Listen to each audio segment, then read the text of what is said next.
ജീവിതം എന്നത് തോറ്റുകൊടുക്കാനുള്ളതല്ല, ഓരോ നിമിഷവും ആഗ്രഹങ്ങളെ പുണർന്ന് ജീവിച്ചു മുന്നേറാനുള്ളതാണ്. ഇത് പറയുന്നത് ഹരിയാനക്കാരി നീറു സൈനിയാണ്. വെറും 20 വയസ്സുള്ളപ്പോഴാണ് ഒരു മർച്ചന്റ് നേവി ഓഫീസറുമായിട്ടുള്ള സൈനിയുടെ വിവാഹം നടക്കുന്നത്.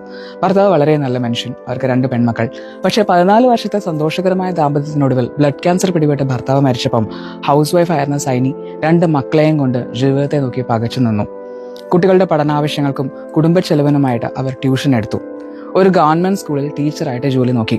അങ്ങനെ കാലങ്ങൾ കഴിഞ്ഞ് 46 വയസ്സായപ്പോൾ 2 പെൺമക്കളും ഹയർ സ്റ്റഡീസിന് വിദേശത്തേക്ക് പോയി. സൈനി പെട്ടെന്ന് ഒറ്റയ്ക്കായി. അവർ ഡിപ്രഷനിലേക്ക് വീണുപോയി. ആ ഇടയ്ക്കാണ് അവർ മെഡിറ്റേഷൻ പ്രാക്ടീസ് തുടങ്ങിയത്. ഞാൻ എന്താണ് ജീവിതത്തിൽ മിസ് ചെയ്യുന്നത് എന്ന് ഞാൻ കണ്ടുപിടിച്ചത് അവിടെ നിന്നാണ് എന്ന് പറയുന്നു സൈനി. അവരുടെ സന്തോഷങ്ങൾ ഓരോന്നോരോന്നായി അവർ തിരിച്ചു പിടിക്കാൻ ആരംഭിച്ചു. ആദ്യം സൈക്ലിംഗ്, പിന്നെ trekking, basket ball, yoga, marathon, scuba diving, cliff jumping. അങ്ങനെ സൈനി കൈവയ്ക്കാത്ത അഡ്വഞ്ചർ സ്പോർട്സ് ഒന്നുമില്ല എന്നായി.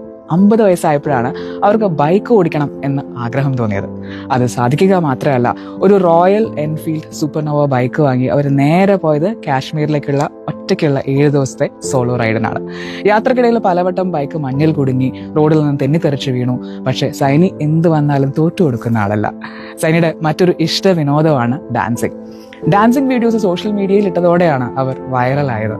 എന്നാൽ വീഡിയോസ് കണ്ട് അഭിനന്ദിക്കുന്നവരുടെ കൂടെ തന്നെ ഈ വയസ്സാം കാലത്ത് ഇവർക്ക് ഇത് എന്തിന്റെ കേടാണ് എന്ന് ചോദിക്കുന്നവരും ധാരാളം ഉണ്ട് എന്ന് പറയുന്ന സൈനി അതിനെയും സ്പോർട്സ്മാൻ സ്പിരിറ്റിൽ എടുക്കുന്നു. നെഗറ്റീവ് കമന്റ്സ് ഉണ്ടാകുമ്പോഴാണ് അത്രേ വീഡിയോസ് വൈറലാകുന്നത്. ദുഃഖങ്ങളെ ഓർത്ത് നിരാശപ്പെടാനുള്ളതല്ല ജീവിതം.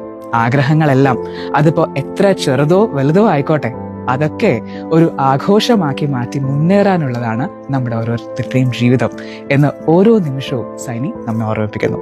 Thank you.